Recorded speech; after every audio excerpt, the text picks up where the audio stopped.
Liverpool tried to sweet talk Sporting Lisbon. Bayern Munich make a fresh bid for Chelsea's young star. England are into the semi-finals. We've got some kit reviews and a roundup of all the day's transfer rumours. That and more coming up in the next few minutes as I'm your host, Matt Froelich. You are the Onefootballers and this is the Daily News. First off, Rafael Camacho has left Liverpool and headed to Sporting Lisbon. The 19-year-old had been at the Reds for 3 years but only made 2 senior appearances and so has left for $7 million. You may think this is a bit of inconspicuous news and doesn't really affect anything too much. However, there is a big however, and that's because Liverpool are basically trying to sweet talk Sporting over the transfer of Bruno Fernandes. The attacking midfielder has been in fine form this season and is currently valued at around £80 million.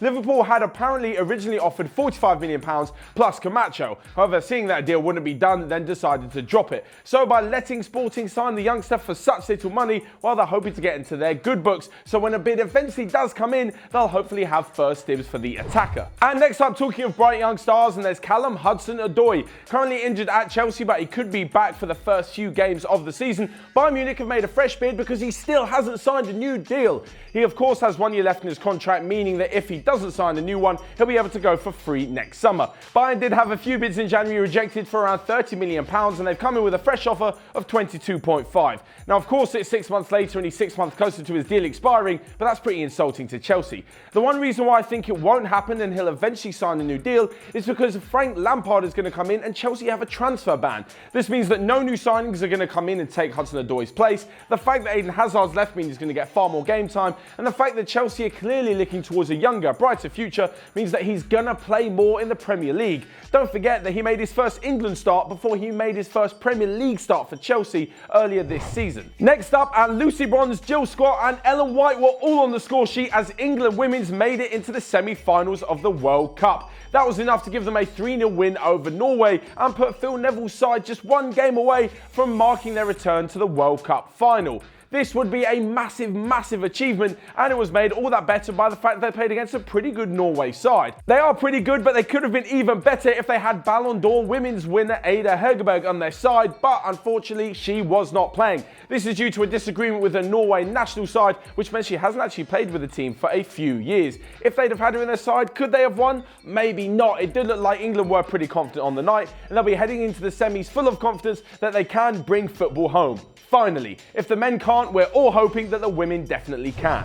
Next up, and to some kit reviews. We want to hear from you guys in the comment section whether or not you'd love to see some full videos talking about all of the kits, some of the great ones and some of the absolutely downright disgusting ones. So let's kick off a few right now. Real Madrid's new away kit. Unbelievable. Lovely bit of dark blue and some gold thrown in there as well. That's proper classy. And as much as I hate to say it, Arsenal's new kits are unbelievable. The Adidas throwback to the banana shirt and the brand new red shirt are pretty cool. I can't say the same for the Juventus home kit. That pink stripe in the middle is pretty ugly and I just don't get what they're trying to do. Of course, when it comes to home kits, there are only so many colours, but they've pretty much ruined Juventus's one. So last but not least, of course, we come to round up of the day's transfer rumours, where absolutely 0 of them ever come true. But first off, and Crystal Palace are interested in Nice winger Alain Saint-Maximin as a replacement for the potentially outbound Wilfried Zaha. Elsewhere, and Moise Keane's dad has said that he does want to leave the club and head to Inter Milan. Inter Milan are interested in Romelu Lukaku, but their £62 million bid isn't enough for Manchester United to let him go.